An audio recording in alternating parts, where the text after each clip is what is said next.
साथ है संस्कृत के प्रखान पंडित डॉक्टर हर्षस्वरूप जी वशिष्ठ साहब, जो राजकीय महाविद्यालय नाथद्वारा में पूर्व प्राचार्य रहे हैं।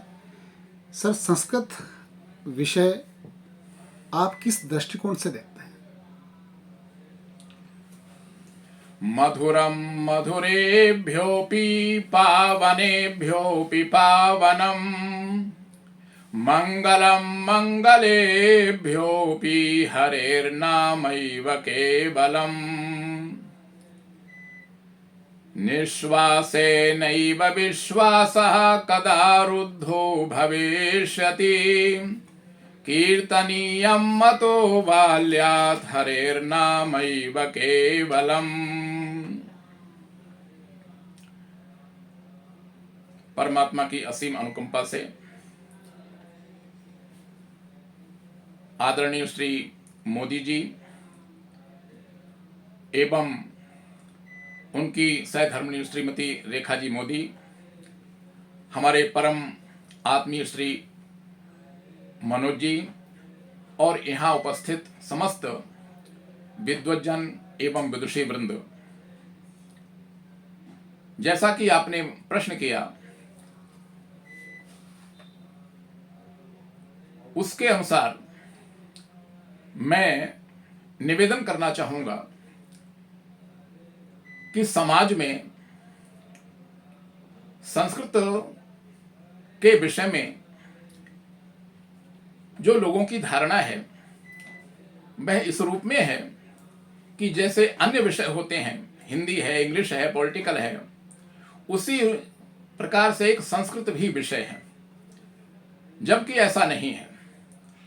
संस्कृत विषय नहीं अपितु संस्कृत एक भाषा है और इस भाषा के अंतर्गत अलग अलग विषय हैं। उन विषयों में वेद है, व्याकरण है, साहित्य है, दर्शन है, ज्योतिष है, अनेक प्रकार के विषय संस्कृत भाषा के अंतर्गत संचालित हैं। व्याकरण को सबसे प्रमुख विषय कहा गया। अगर हम वेद को जानना चाहते हैं, वेद को समझना चाहते हैं, तो वेद के जो 6 अंग हैं, शिक्षा, कल्प, व्याकरण, निरुक्त, छंद और ज्योतिष, सबसे पहले हमें इनको समझना होगा। 6 अंगों का अध्ययन किए बिना वेद का अध्ययन करना या उसमें निपुणता अधिगत करना यह संभव नहीं है।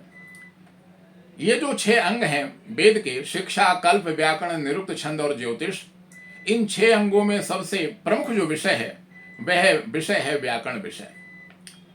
और व्याकरण विषय चूंकि थोड़ा सा दुरूह है, इसलिए हमारे वर्तमान के जो छात्र हैं, अध्ययन करने वाले, हमारे कॉलेजों में, विश्वविद्यालयों में, वो इस व्याकरण विषय की दुरूहता को ध्यान में रखते हुए प्रायः इसके अध्ययन से विमुख हो जाते हैं।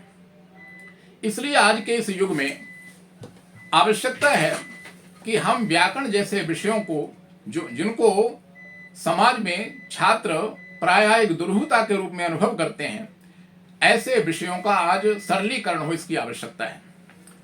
सरलीकरण की दृष्टि से इसमें सबसे बड़ा जो योगदान रहता है वो रहता है हमारे अध्यापन का। हमारा अध्यापन इस रूप में हो कि हम उस विषय का सरलीकरण करते हुए और उस विषय को छात्रों तक पहुंचा सकें। दूसरा, जो हमारे संस्कृत के ग्रंथ हैं और संस्कृत भाषा के अंतर्गत जो हमारे व्याकरण के ग्रंथ हैं, उन व्याकरण के ग्रंथों में चाहे वो लोक सिद्धांत कौमुदी हो, चाहे मध्य सिद्धांत कौमुदी हो, चाहे सिद्धांत कौमुदी हो, अथवा प्रौढ़ मनोरमा हो, महाभाष्य हो, अनेक ऐसे ग्रंथ हैं व्याकरण के जिनके सरलीकरण की आज आवश्यकता है। सरलीकरण होगा तभी छात्रों की अध्ययन के प्रति रुचि होगी। इसी भावना को ध्यान में रखते हुए मैंने अपने जीवन में जो भी समय मुझे राजकीय सेवा के अतिरिक्त प्राप्त हुआ, उस समय का सदुपयोग करते हुए व्याकरण के जो ग्रंथ हैं उनका सरलीकरण करते हुए उनकी एक सरलतम व्याख्या करने का प्रयास किया। और उसका परिणाम ये हुआ कि ये जो ग्रंथ हैं वो आज माध्यमिक शिक्षा बोर्ड अजमेर के पाठ्यक्रम में भी संचालित हैं और संस्कृत विश्वविद्यालय जयपुर आदि जो विश्वविद्यालय हैं उनमें भी शास्त्री आचार्य के BA के जो पाठ्यक्रम हैं उनमें संचालित हैं।